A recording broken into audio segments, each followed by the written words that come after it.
በስከመጨረሻም ወይዘሮ ዘርፌ ራሷን ስታ ትጂንም ሆነ ሉላን እያመሰቻቸው ነው። ምክንያቱም ይሄንን አስክሬን እንዴት ማን ነው እቤቴ ያመጣው ትላለች። ሳሚ ድምጹን ቀይሮ እያዋራት ነበረ። እንዴት እንደዚህ ሊሆን ቻለ?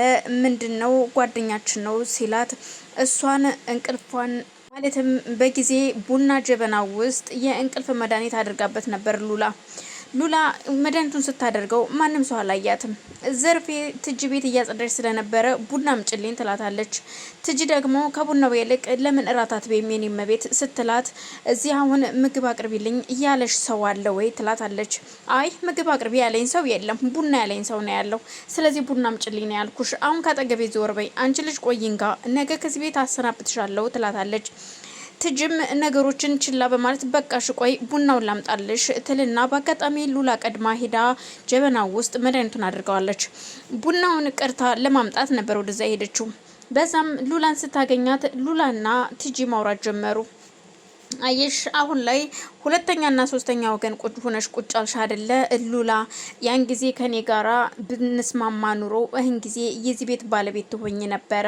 አየሽ እኔም ሰራተኛ ሆንኩኝ፣ አንቺም ደግሞ ከሁሉ ነገር ገለልተኛ ሆንሽ ትላታለች።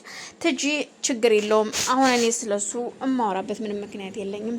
አሁን እኔ ድንጋይ ነኝ ታውቂያለሽ ስትላት፣ ስለዚህ ድንጋይ ከሆንሽ ታዲያ ምን ችግር አለው? ነገ ደግሞ አንቺ ተራሽን ድንጋይ ሆነሽ አክስቴን ትፈነክቻታለሽ ትላታለች። ማለት ድንጋይ ነሽ እያልሽኝ ነው ወይ በማለት ነገሮችን ዞር አድርጋ ትጂ ሉላን ለመናገር ስትሞክር፣ ለማንኛውም አሁን አትናገሪኝ፣ ግን አንድ ጥያቄ ልጠይቅሽ ስለ ሮቤል። ምክንያቱም ያው ስለ ቤዛ በጣም ጓደኛዋ እንደነበር ታውቃለሁ። ስለዚህ ምን አይነት ግንኙነት አላችሁ? እንዴት ነው ሮቤል? ስለ ሮቤል የምታውቂው ነገር አለ? ብጠይቅሽ ልትነግሪኝ የምትችያቸው ነገሮች አሉ ወይ ስትላት፣ እንዴት ማለት ስለ ሮቤል ግን ፍቅር ይዞት ያውቃል እንዴ? ስለ ፍቅር ያውቃል ወይ ብላ ትጠይቃታለች ትጂ። ሉላም ማለት ምንድነው የምትጠይቅኛለሽ? እኔ እያናገርኩሽ ያለሁት ስለ ሮቤል ነው፣ አንቺ ደግሞ ስለ ፍቅር ትጠይቅኛለሽ እንዴ ስትላት፣ ማለቴም ከዚህ በፊት ያው ሮቤልን አፍቅሬው ነበረ ልልሽ ፈልጌ ነው ስትላት፣ እና ታዲያ አሁን ምን ላይ ደረሳችሁ? ለምንድን ነው አንቺም ጋር ፍቅር ጀምራችሁ ነበር ወይ ስትላት፣ ነበር ግን ምን ታደርጊዋለሽ? እሱ ፍቅር የሚገባው አይነት ሰው አይደለም ትላታለች። እና ታዲያ ምንድን ነው? አላቅም ብቻ ለማንኛውም እናቴ ሴትዮዋ ቡና አምጪልኝ ብላኛለች። ስለዚህ ቡና እኔም እስኪ ቡና ልጠጣ ስትላት፣ ቆይ ልቅዳልሽ ላንቺ ትልና ሉላ ለትጂ ቡና ትቀዳለታለች። ቡናውን ቀርታላት አንዱ ሁለቴ እንደተጎነጨች ኧረ አክስትሽም ቡናውን አምጪ ብላኛለች ስትላት፣ ሉላም ግራ ትጋባና ያንን ቡና ሰታት ቆመው እያወሩ እያለ ቡናውን አንድ ሁለቴ እንደተጎነጨች ትጂ ላክስትየው ቡናዋን ትቀዳና ይዛላት ትሄዳለች። ሉላም ትጂ አነጋገሯ ምንም ስላላማራት አሁንም ቢሆን ከኔ ጋር ፒሱኝና ነገሮችን ማስተካከል እንችላለን ስትላት፣ ለማንኛውም ከአንቺ ጋር ማውራት አይጠበቅብኝም፣ እኔ አሁን እንቅልፍ መጥቷል ደክሞኛል ልተኛ ነው ትልና ሉላ ጥላት ትሄዳለች።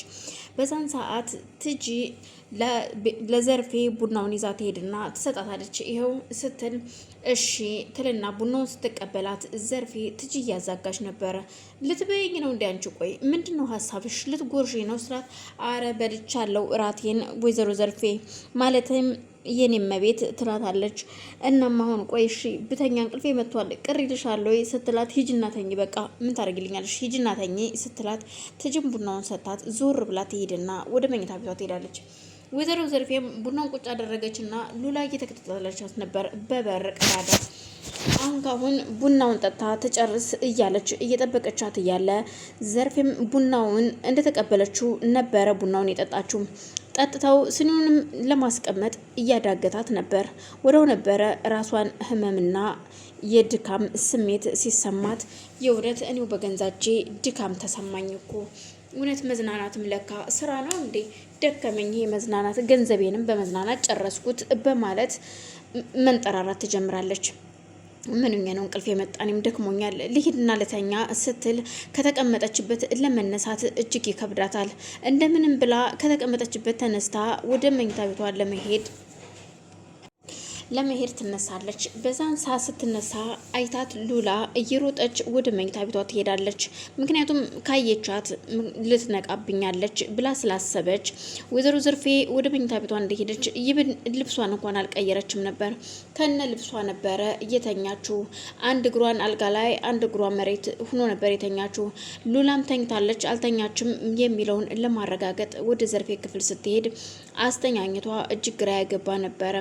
ኢዳ አስተካክላ አስተኝታ ልብስ ካለበሰቻት በኋላ አንቺ እየተረገምሽ እኛ ተጨንቀናል እዚህ፣ አንቺ ግን እየተረጋጋ እንቅልፍ ተኝተሻል እያለች ለሳሚ ትደውልለታለች።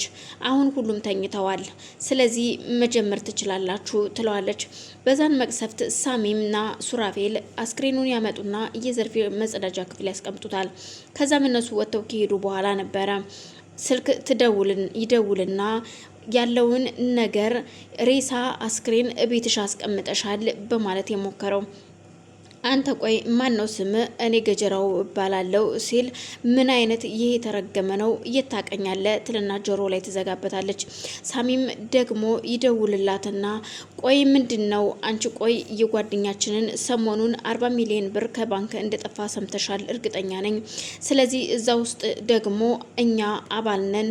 ይውልሽ ብሩን የሰረቀው ወንድሜ ነው፣ የኔ ወንድም ነው ማለትም የስራ ባልደረባዬ ሲላት እኮ ማነህ እኔ ምን አቅላለሁ ስላንተ ስለሰረቀው ብር እኔ ምን አቃለው ስትለው ምክንያቱም ይልሽ ስልኬን ማን ሰጠ ግን በመጀመሪያ ስትለው ስልክሽንማ እየሰጠኝ ማንም ሰው አልሰጠኝም።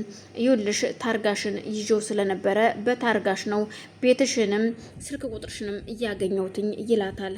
ማለት አዎ ስልክሽን በታርጋ ቁጥርሽ ነው ያገኘሁትኝ፣ እሱን ሰርች ሳደርግ ነው በዛ ያገኘሁት ሲላት ግራ ተጋብታ ስለነበረ ቆይ እንዴት እንደዚህ ሊሆን ይችላል?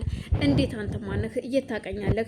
ይኸውልሽ በቀደም ለታ አንቺ መኪና ይዘሽ ስትሄድ ፖሊስ እያሯሯጠው ነበርና ወንድሜ በጥይት ተመቶ ነበረ። ግን ደግሞ 40 ሚሊዮን ብሩን እንደያዘ ከነቦርሳው ያንቺ መኪና ውስጥ ገብቷል። ያንቺ መኪና ውስጥ እንደገባ ግን እኛ እየተከታተልን ስለነበረ ወደው ነበር እሱ የሞተው። መኪናሽ ውስጥ አስክሬን አለ፣ የት ነው ያደረግሽው አስክሬኑን? ይላታል። በዛን መሀል ሉላ ትጮኻለች። መጸዳጃ ክፍል ስትገባ አስክሬን ስታይ ስትጮህ እንዴ ሉላ ልጄ ምን ሆና ነው ብላ እየሮጠች ተንደርድራ ስትሄድ ምን ሆነሽ ነው? አራክስቴ እዚህ ጋር ምንድነው ያለው? የምን ጉድ ነው ስትል ታሳያታለች። እኮ ምንድነው እኔ ምን አውቃለሁ፣ እሱንም አንቺ ራስሽ ብታዪው አይሻልም አክስቴ ስትላት ግልጥ አርጋ ስታየው ይሄ ሰውዬ እኮ ራሱ ቴሌቪዥን ላይ ሲታይ የነበረው ሰውዬ ነው ሰሞኑን ብር ሰርቆ ጠፋ የተባለው ትላታለች።